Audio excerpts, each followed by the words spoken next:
próximos minutos você não se distraia com nada, em reverência à palavra do Senhor.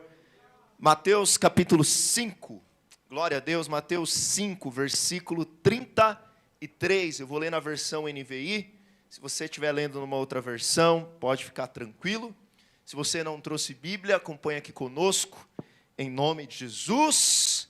Mateus 5, 33, quem achou diz amém? Amém. Glória a Deus. Então vamos ler. Diz assim: vocês também ouviram o que foi dito aos seus antepassados.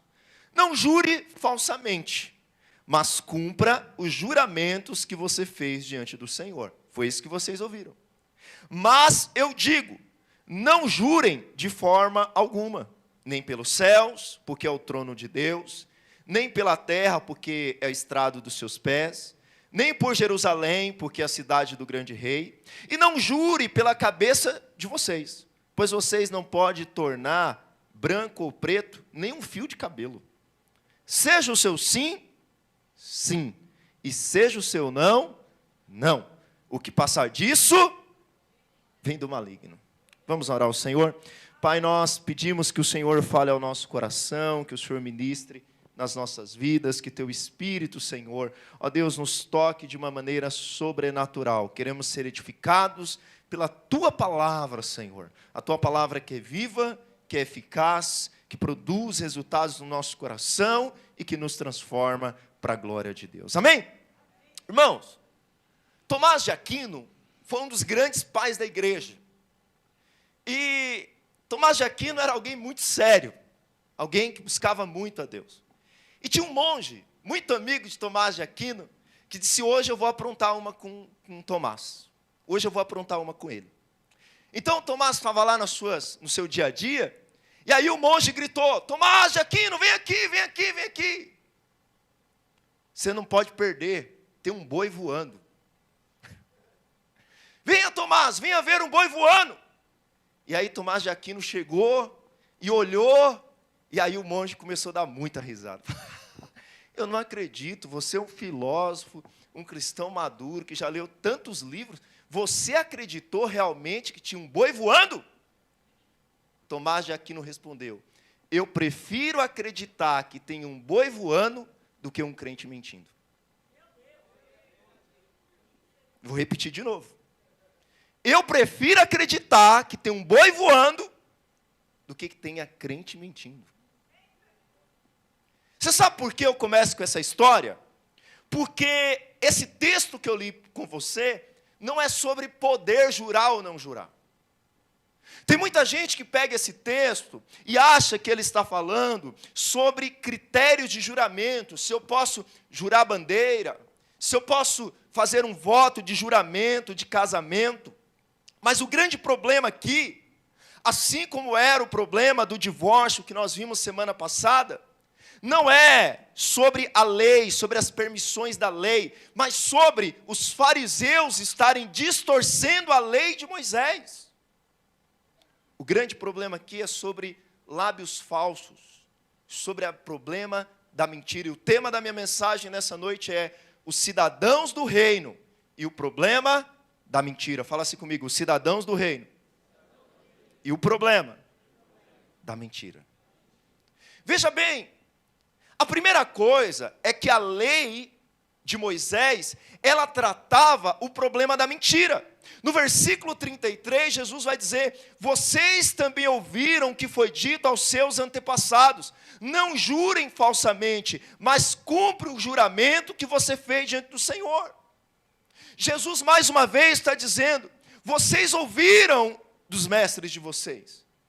Jesus aqui não está corrigindo, muito menos mudando a lei de Moisés. O que Jesus está fazendo é a interpretação correta do texto. Qual era a exegese, o sentido correto do texto? O povo de Israel saiu do Egito, saiu de uma terra onde havia muitos falsos deuses, e agora Deus estava preocupado que o seu povo fosse o povo da verdade e não o povo da mentira. Por isso o terceiro mandamento, projeta para mim Êxodo capítulo 20, versículo 7. O terceiro mandamento, ele vai dizer para você não tomar o nome do Senhor em vão. O que é tomar o nome do Senhor em vão, irmãos? É nós usarmos o nome de Deus para qualquer coisa, para nossas promessas vazias. Lá em Levítico 19, do 11 ao 12, os irmãos vão projetar, lá vai dizer, quando você fizer um voto, quando você fizer um juramento pelo nome do Senhor, não tarde de cumprir. Números capítulo 30, versículo 2, vai trazer de novo. Você fez um voto, cumpra rápido. Não deixe de cumprir o seu juramento que você fez diante de Deus. Deuteronômio 23, 21, vai nos alertar de novo. Mas por que Deus permitiu o juramento ao povo da antiga aliança? Pelo mesmo motivo que Deus permitiu a carta de divórcio.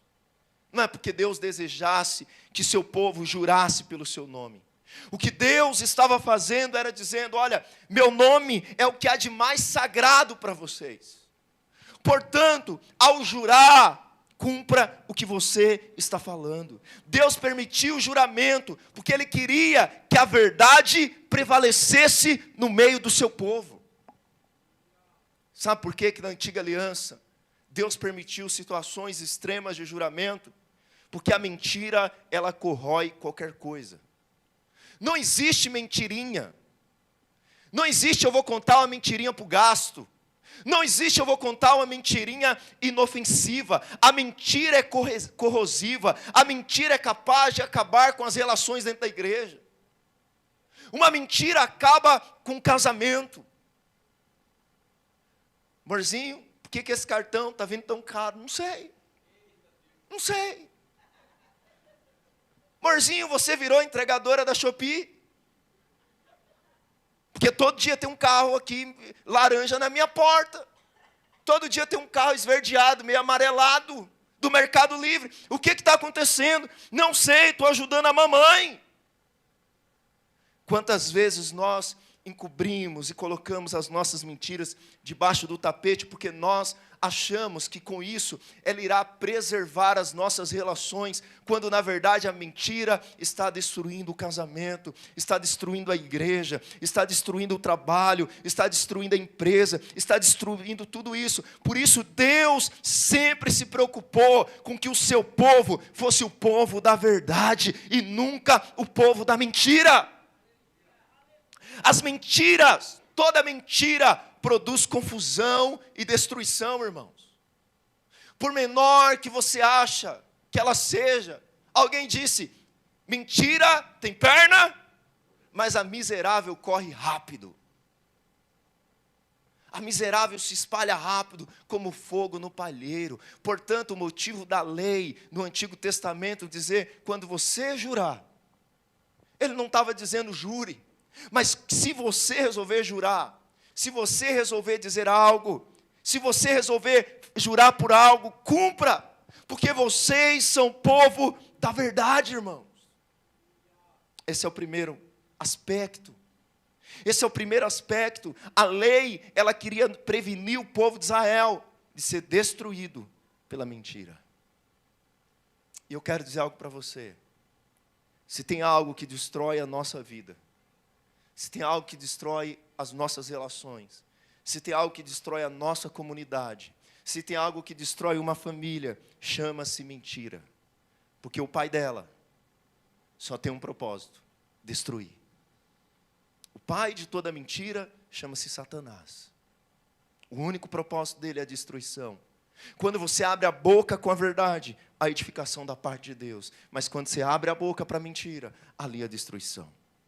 A segunda coisa, então, primeiro, a lei permitiu o juramento, em alguns casos, por causa de querer preservar a verdade. Mas a segunda coisa, era que os fariseus estavam usando de uma lei, que era para preservar a verdade, para dar um jeitinho na lei e poder mentir.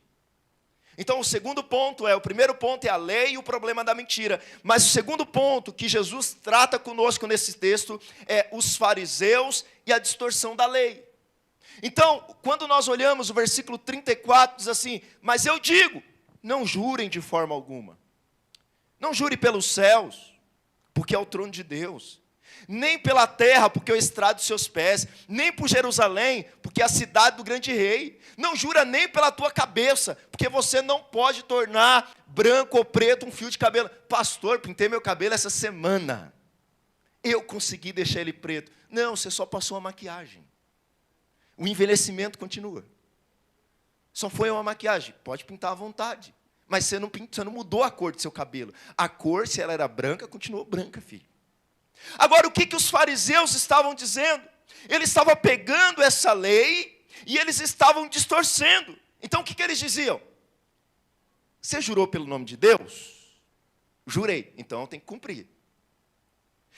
Você jura por Deus? Já viu essa frase? Lá na sua casa, alguém, já aconteceu de chegar algo quebrado, o chão sujo, e alguém falar, quem foi? E o filho fala assim, mamãe, eu juro que não fui eu. Quando ele usa a palavra eu juro, você já sabe que ele está mentindo. O que Jesus está dizendo, os fariseus estão criando um sistema onde eles dizem, eu posso jurar por tudo, para que as pessoas valorizem a minha palavra.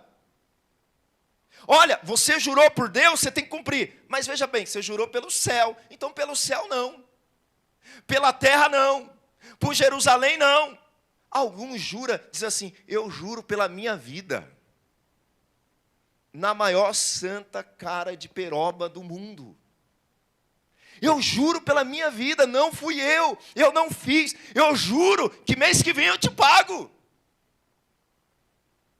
Jesus trata desse mesmo tema em Mateus 23, versículo 16. Vamos ler esse texto comigo, porque nos ai que ele traz aos fariseus, em Mateus 23, versículo 16. O Senhor, ele vai dizer assim, 23, 16. Ai de vocês, fariseus. Esse é o contexto. Vocês são guias cegos. Ou seja, você já viu um cego sendo guiado? Agora você imagina dois cegos, um guiando o outro. Vai dar ruim. Eles dizem, se alguém jurar pelo santuário, isso nada significa. Ou seja, se você jurou pela casa de Deus, tudo bem. Mas se alguém jurar pelo ouro da casa de Deus, aí estou obrigado. É como se alguém dissesse assim, não, você jurou que ia fazer algo e não fez, está tudo bem. Mas se você jurou pela oferta, aí você tem que dar. Era isso que os fariseus ensinavam. Cegos, insensato, que é mais importante o ouro ou o santuário que santifica o ouro? Vocês também dizem, se alguém jurar pelo altar, isso nada significa. Mas se alguém jurar pela oferta que está sobre o altar, é obrigado ao juramento. Cego, que é mais importante a oferta ou o altar que santifica a oferta? Portanto, aquele que jurar pelo altar, jura por ele, por tudo que está sobre ele. E o que jurar pelo santuário, jura por tudo que nele habita. E aquele que jurar pelos céus, jura pelo trono de Deus e por aquele que nele está. Sabe o que Jesus está dizendo aqui? Não jure pelo céu. Porque se você jura pelo céu, o céu é a habitação onde está o trono de Deus. Portanto, você está jurando por Deus. Mas então eu vou jurar pela terra. Mas a terra é onde os pés de Deus pisam. Portanto, a terra também é de Deus. Ah, então já sei, eu vou jurar pela cidade. Mas o Salmo 48 diz que a cidade de Jerusalém é a cidade do Messias. Então você está jurando por Deus do mesmo jeito. Ah, então não vou jurar por nada sagrado. Eu vou jurar por minha vida.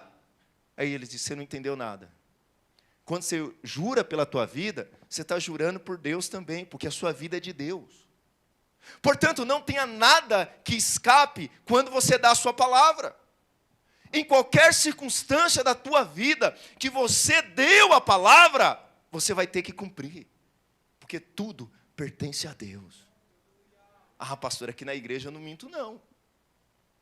Mas lá na empresa, se ligar e meu patrão falar para dizer que ele não está, aí lá eu minto, lá eu não trabalho. Mas lá você trabalha para Deus. Deus também está lá. Ah, pastor, eu estou vendendo meu carro, ele está com uns probleminha lá, o pneu está caindo, o motor está batendo. Ah, pastor, mas eu não posso ser sincero. Então, mas aquele carro é de quem? É de Deus. Você está enrolando o outro com as coisas de Deus. Portanto, o que Jesus está dizendo é, a vida do cristão, tudo pertence ao Senhor. Por isso, a nossa vida tem que ser uma vida de verdade. Os fariseus estavam distorcendo a palavra de Deus para poder colocar falsos testemunhos, falsos juramentos, para ter cara de piedoso. Você sabe, antigamente, quando alguém queria contar uma história e o outro fazia cara de dúvida, ele dizia assim, eu juro por Deus, é verdade. Agora não é mais assim. Eu trabalho em escola, então eu estou por dentro de tudo quanto é novidade dos jovens. Quando um jovem conta algo e o outro não acredita, quantos jovens tem aqui? Aí você vai fazer o juramento. Como que é o juramento agora? Amém, Jesus? É. Amém, Jesus? O mentiroso, o safado, fez, aprontou e ele fala assim, amém, Jesus. Amém, Jesus. Esse é o novo juro por Deus. Mas entenda uma coisa, temos a tendência de levar a sério algumas promessas que nós fazemos. Por exemplo, se eu fizer uma oração na igreja, nos comprometendo com algo, então levamos mais a sério. Mas se prometemos algo no nosso trabalho, a gente deixa de lado. Ou quantas vezes, irmãos, aquele irmão chega para nós e fala assim, fulano, rapaz, estou com enfermidade, estou passando dificuldade no meu casamento, estou desempregado, você ora por mim? O irmão coloca no grupo da igreja e fala assim, irmãos, estou com um parente enfermo no hospital, vocês oram por mim? Aí o que nós respondemos? Amém em oração. Aí o irmão nos encontra, ele fala assim, eu quero te agradecer. Agradecer por quê, irmãos? Pelas suas orações. Meu parente saiu do hospital e graças a Deus foi pela sua oração. Aí você ainda dá e fala, glória a Deus. Cara de pau, você nem orou por aquilo. Irmão, muito obrigado pela sua oração. Por quê? Eu estava desempregado, eu pedi oração para a igreja e a igreja orou por mim. Você fala, não foi nada não, irmão. A gente está aqui sempre para orar por você. Nós oramos mesmo. Quando nós falamos para alguém, conta comigo. Conta comigo. Eu estou à sua disposição para o que der e vier. Uma vez, a gente estava na obra de Deus aqui, e a gente teve um momento de adoração assim muito poderoso. Sabe aquele momento que a glória de Deus vem assim? Aí o irmão veio e me abraçou. Todo catarrento, assim, chega, estava descendo catarro. Ele me abraçou. E ele falou assim, minha vida é sua vida. Eu falei, aleluia. A minha família é sua família. Meu carro é seu carro. Eu estou com você até que a morte o separe. Faltou falar isso. Não falou isso não. Irmão, primeira dificuldade que a gente teve como igreja, ele largou tudo. Foi embora. Porque para nós, se nós falamos para a pessoa que nós amamos no altar, até que a morte o separe, e no primeiro problema a gente quer divórcio, quanto mais esse pastor aí, filho. Quanto mais esse irmão que está comigo. Veja bem, irmãos, a nossa palavra, aquilo que nós falamos, nós temos levado a sério, nós temos sido o povo da verdade. Nós temos sido o povo, irmãos, que quando nós falamos, as pessoas levam a sério. Ou nós somos aqueles, irmãos, que alguém fala assim, pastor, fulano falou que vai. Mas não sei se vai não, viu? Pastor, eu dei uma função para fulano fazer na célula. E aí, irmão? Ah, pastor, não sei se ele vai fazer. Sabe por quê, irmãos? Porque nossa palavra caiu em descrédito. Porque nós já não fazemos o que dizíamos que ia fazer. Mas qual que é a atitude do cidadão do reino? Porque Jesus está falando a constituição do reino. E o que Mateus 5,20 vai nos dizer? É nesse contexto. Projeta para mim Mateus 5,20. Mas eu te digo que se a sua justiça, Mateus 5,20, não exceder a dos escribas e fariseus, dos mestres da lei, de modo nenhum entrarão no reino dos céus. Jesus está dizendo, eu estou te chamando para uma justiça muito maior do que a de escribas e fariseus, que vivem distorcendo a lei, vivem inventando desculpas. Mas eu estou te chamando para uma justiça muito maior. Eu estou te chamando para ser aquela pessoa que não precisa jurar. Não precisa jurar. Jesus aqui não está te proibindo de juramento. Porque o próprio Jesus, quando foi julgado diante do sumo sacerdote, ele precisou jurar se era o Messias ou não. E ele não teve dificuldade de jurar. Esse texto não está falando de você chegar diante do juiz, como ocorre na corte americana, e mandar você colocar a mão sobre a Bíblia e dizer, você jura dizer toda a verdade, somente a verdade, e nada além da verdade? Jesus não está nos proibindo de quando alguém externamente nos chama para jurar, irmãos. O que Jesus está dizendo é, o cidadão do reino não precisa jurar, porque aquilo que ele fala é verdade. Porque o cidadão do reino entendeu que ele não é o povo da mentira. Por isso o versículo 37, ele vai dizer, quando você disser sim, é sim, ninguém duvida. Quando você disser não, cidadão do reino, é não, ninguém duvida. O que Jesus está nos dizendo, irmãos, que temos que falar aquilo que nós vamos cumprir. Se falamos que sim, vamos fazer. É isso que deve acontecer. Se dissermos que não iremos, é o que deve acontecer. A partir do momento que eu e você precisamos jurar, nós já não temos mais credibilidade. Quando a sua mulher chega para você, filho, e fala assim, você jura que você nunca me traiu? Quero te contar, ela não acredita mais em você. Se o seu líder chegar para você e disser assim, você jura que essa semana você vai comparecer na célula? Toda semana você fala que vai e não aparece.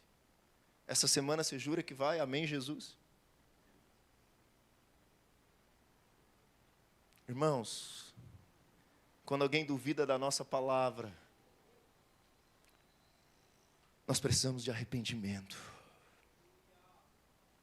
Quando alguém duvida da nossa palavra, irmãos, nós precisamos nos arrepender, porque nós já caímos em descrédito. Sabe, esse texto de Mateus nos ensina, irmãos, que nós devemos ser o povo da verdade. Nos ensina que nós devemos confiar na soberania de Deus. É Deus que tem o controle sobre tudo. Algo que nós aprendemos dos nossos avós, dos nossos pais. Nenhum dos nossos avós dizia algo e no final ele não falava, se Deus, vocês já esqueceram, amanhã eu vou viajar. Oi? Se Deus quiser. Eu vou comprar esse carro. Se Deus, eu vou casar. Se Deus, eu vou fazer isso. Se Deus, a confissão positiva, ela tirou isso de nós. Nós passamos a colocar Deus no paredão e dizer, vai ser assim, pronto, amanhã eu vou viajar, e aí de Deus se não quiser. Eu confesso, eu declaro, eu vou viajar, eu declaro que eu vou ter esse carro. Eu declaro. Chega na sua casa e fala para sua mulher, eu declaro, você vai fazer um café agora. Chega na sua casa e fala para sua mulher, eu declaro, você vai fazer o arroz. Eu declaro, hoje vai ter love. Eu declaro. Chega para o seu cachorro e fala assim, Bob, eu declaro. Nem o seu cachorro vai aceitar o seu declaro. E por que nós temos que ficar declarando como se Deus fosse obrigado a alguma coisa, irmãos? Deus é o Senhor, nós somos o mordomo. Se Deus quiser, assim acontecerá. Se for da vontade do Senhor, assim vai ser. Porque nós somos súditos do reino, nós não somos senhores do reino, irmãos. O que Deus está dizendo é: quem é você para jurar por coisa alguma? Quem é você para jurar pela cidade, pelo céu, pela terra? Quem é você para jurar pelos teus cabelos, se você não sabe quantos dias da sua vida você vai viver? Quem é você para ter essa arrogância? Por isso, Tiago 4,13, essa minha Bíblia é nova, ela não para aberta, aleluia, aleluia. Até a semana que vem ela vai parar. Tiago 4,13, projeta para mim, por favor. Tiago capítulo 4, versículo 13. Ouçam agora, vocês que dizem: hoje ou amanhã iremos para esta ou aquela cidade, passaremos um ano ali, faremos negócio e ganharemos dinheiro. Vocês que dizem isso, vocês nem sabem o que acontecerá amanhã. Traduzindo, Tiago está com Mateus 5 em mente. Você não consegue nem mudar a cor do seu cabelo, filho. Que é a sua vida. Vocês são como a neblina, que aparece por um pouco e tempo depois se dissipa. Em vez disso, deveriam dizer: se o Senhor quiser, viveremos e faremos isso ou aquilo. Se o Senhor quiser, nós vamos chegar a 100 pessoas no final do ano. Se o Senhor quiser, nós teremos uma grande igreja. Se o Senhor quiser, nós teremos um avivamento nessa cidade. Se o Senhor quiser, pessoas serão curadas. Aleluia, versículo 16.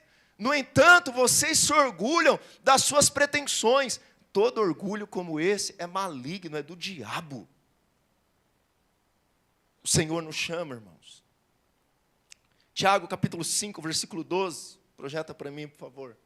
Tiago 5, 12. Tiago capítulo 5, 12.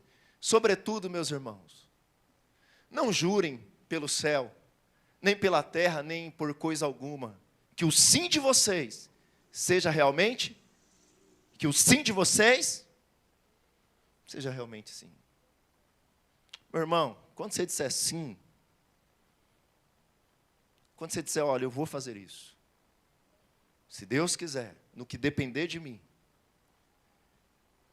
que as pessoas possam acreditar no fio do seu bigode, ainda que você não tenha bigode, que a sua palavra baste, que as pessoas possam confiar em você. E o não, seja não, para que não caiam em condenação. Eu quero dizer para você, e eu quero terminar com isso, que a lei, ela permitiu o juramento, porque Deus, desde a antiga aliança, sempre desejou e sempre zelou para que nós fôssemos o povo da verdade. Os fariseus distorceram essa lei para que a sua falsidade de lábios pudesse caber naquilo que eles falavam. A atitude do cidadão do reino é a atitude de quem é filhos da verdade. Esse caso, ainda há mentiras nos nossos lábios. Nós precisamos, irmãos, nos arrepender diante do Senhor. Tem pessoas que mentem tanto que já se tornou uma doença psicossomática. Precisa de tratamento. Eu tenho um caso de uma pessoa que não está mais entre nós. Não é que ele morreu, é que ele não está mais nessa igreja. Irmãos, ele mentia tanto, que depois que ele falava algo para mim, e ele não cumpria, eu chegava para ele e falava: fulano, você falou isso e não fez. E ele falava: não falei isso, pastor. Então eu comecei a chamar mais uma testemunha. E aí eu falava: fulano, eu quero que você fale na frente da pessoa. E ele falava na frente da pessoa. Passava tempos depois, eu chamava a pessoa e falava: você lembra do que você falou? Eu não falei, vocês estão doidos. Tem gente que mente para si mesmo. Você que está nessa situação, você precisa de aconselhamento, irmãos. A sua mente já se tornou obscurecida. Mas você não pode fazer parte do reino de Deus, ainda sendo alguém da mentira. Porque você acaba com o seu casamento, você acaba com a comunhão, você acaba com a vida da igreja, você acaba com a vida um do outro. Jesus nos chamou para viver na verdade, Ele é a verdade, Ele é a luz, Ele não quer que dos nossos lábios saia mentira alguma. E eu quero dizer, Jesus morreu pelos pecados da nossa língua também. E a mentira faz parte. Talvez você esteja pensando, pastor, mas Deus jurou. Deus jurou a Abraão que cumpriria a promessa. É verdade? Não sei se você lembra a cena. Abraão mata, faz o sacrifício, parte os animais no meio. E Deus passa em sinal de juramento. Por que Deus jurou se Deus não mente? Deus não jurou porque Ele precisava. Deus jurou porque nós é que precisamos. Porque a incredulidade é da nossa parte e não da parte dele. Deus não jurou devido a si, mas devido à incredulidade nossa. Tudo que eu te falei nesse texto aponta para Jesus. E como que esse texto aponta para Jesus? Jesus é aquele que nos seus lábios nunca houve mentira, mas sempre houve a verdade. Desde o jardim do Éden, Ele disse: se você comer da árvore do conhecimento do bem e do mal, você vai morrer. Mas o homem resolveu acreditar na serpente. E ele achou que ia ser igual a Deus. Então, a palavra de Deus se cumpriu. Mas graças a Deus pela sua graça. Porque no capítulo 3 de Gênesis, versículo 12, o Senhor disse: é verdade, por causa do seu pecado, você vai comer do seu suor. A terra se torna maldita, a mulher vai sentir dores, mas eu digo algo, eu dou a minha palavra, que o descendente da mulher, não os descendentes, vai vir um descendente da mulher, que vai pisar a cabeça da serpente. Eu dou a minha palavra. Então, veio Noé. Deus se entristeceu por causa do pecado. Deus mandou o dilúvio. Noé ofereceu o sacrifício. E eis que o sacrifício subiu como incenso suave nas narinas de Deus. Deus fez a sua aliança, o arco, dizendo: eu juro, nunca mais o homem vai morrer por causa do dilúvio. Por causa do sacrifício, Deus estava apontando para o cordeiro que haveria de vir. Nós chegamos mais à frente, nós chegamos a Abraão. Abraão, eu tenho uma aliança com você, Abraão. Eu te dou a minha palavra, Abraão. Ainda que você foi no Egito e mentiu, dizendo que sua mulher era sua irmã. Mentiu 2 vezes ainda. Eu dou a minha palavra, Abraão. Eu juro por mim mesmo que o seu descendente vai abençoar todas as nações. Abraão pensava que era Isaac, mas Paulo vai dizer que o verdadeiro descendente é Cristo. Ele tira o povo do Egito, ele faz uma aliança no Sinai com esse povo. O fogo desce do céu, ele escreve os seus nomes em tábuas de pedra. O povo peca, mas Deus diz: eu jamais vou abandonar o meu povo. Esse é o povo da minha aliança. Vieram os profetas, profeta após profeta, alertando Israel do seu pecado, do seu erro. Mas Deus, após vezes, apesar da advertência dos profetas, dizia: por meio do meu povo virá o Messias, virá o ungido, virá aquele que vai entrar pelas portas de Jerusalém. Ó portas, abre os seus portais para que entre o Rei da Glória. Teve um dia, depois de 300 anos, onde Deus ficou em silêncio, onde não se ouvia a voz de Deus, eis que surge um profeta no deserto. E o profeta anunciava: aplana os caminhos, arrependei de seus pecados, deixa para fora suas más obras, porque eis que vem o Cordeiro de Deus. E o Cordeiro de Deus nasceu em Belém. A promessa de Deus em Gênesis capítulo 3 está se cumprindo agora em Mateus. Ele veio. Muitos o rejeitaram, muitos o desprezaram, muitos mentiram. Mas Deus não mente. Deus não mente. E eis que ele diz: eu vou para a cruz. O Filho do Homem será morto. Será julgado por gentios e judeus e será morto. Mas ele vai ressuscitar ao terceiro dia. Pedro disse: Senhor, o Senhor não vai morrer coisa nenhuma. Eu estou contigo porque deve estamos juntos, Jesus.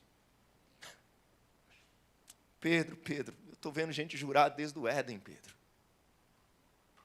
Eu conheço a natureza humana, Pedro. Antes do galo cantar, tu vai me negar 3 vezes. Pedro mente. Judas mente. Todo mundo foge. Mas ele não mente.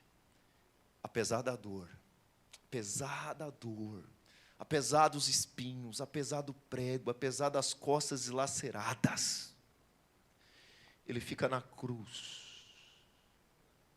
Ele suporta a ira de Deus Pai. Aquilo que ele disse que ia fazer, ele fez.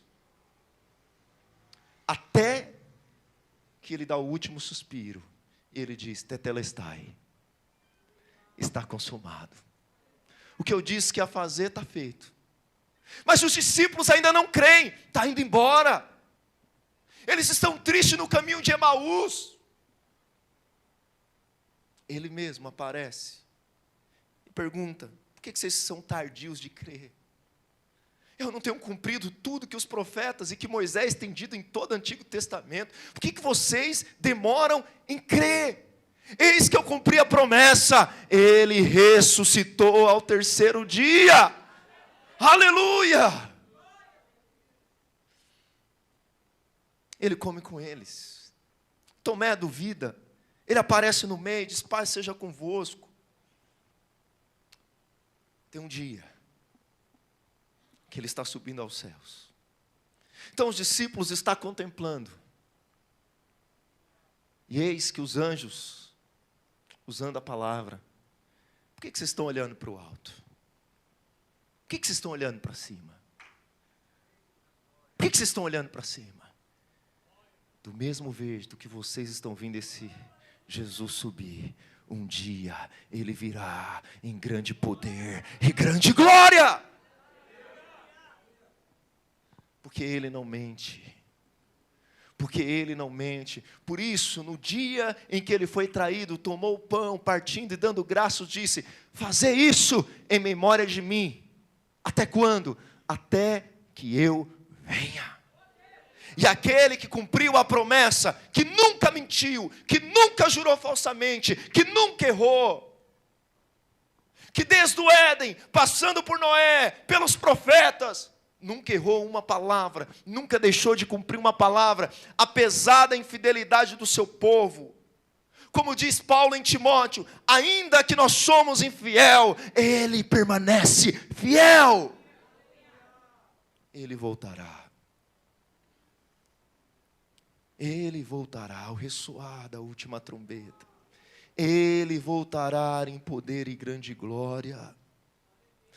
Mas enquanto ele não volta, irmãos, nós somos a igreja de Jesus. E a igreja de Jesus precisa ser o povo da verdade. Por isso, o apóstolo Paulo vai dizer em Efésios 4: aquele que mentia, não menta mais. Que o Espírito Santo de Deus nos ajude. Fique de pé no seu lugar. Nesse mesmo Espírito, sabe, irmãos, há uma graça de Deus nesse lugar. Feche os seus olhos. Oh, meu irmão, você serve ao Deus da verdade. Você não precisa jurar pelo céu. Você não precisa jurar pela terra. Você não precisa jurar por coisa alguma. Basta você dizer sim, vai ser sim. Basta você dizer não, vai ser não. Talvez você diz: pastor, Eu vivo numa cultura que eu fui ensinado a mentir. Eu vivo numa cultura que eu fui ensinado a desviar de conflitos, a criar situações, a criar histórias para tentar sair da verdade, pastor.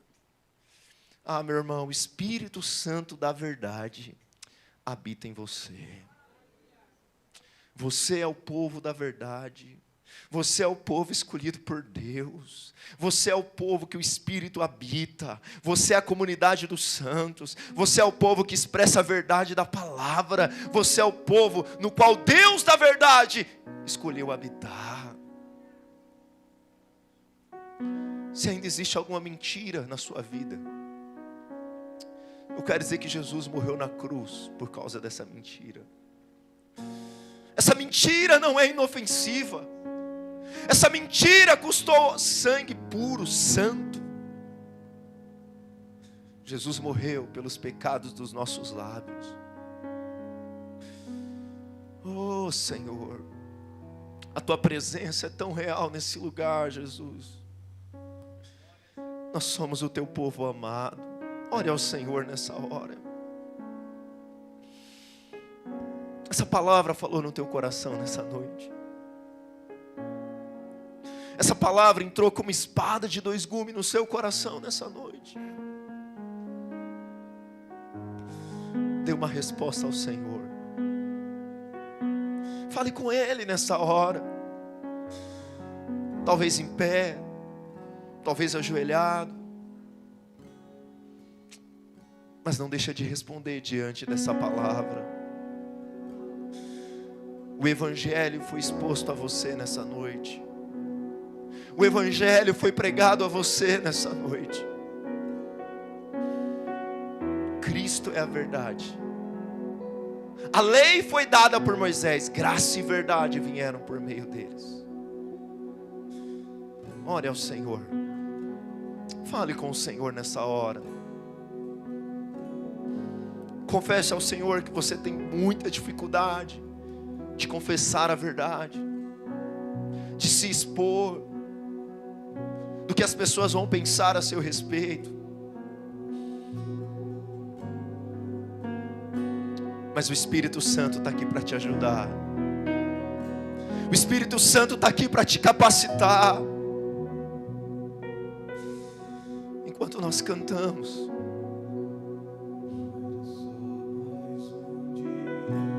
a obra da cruz é a obra da verdade, não é a obra da mentira.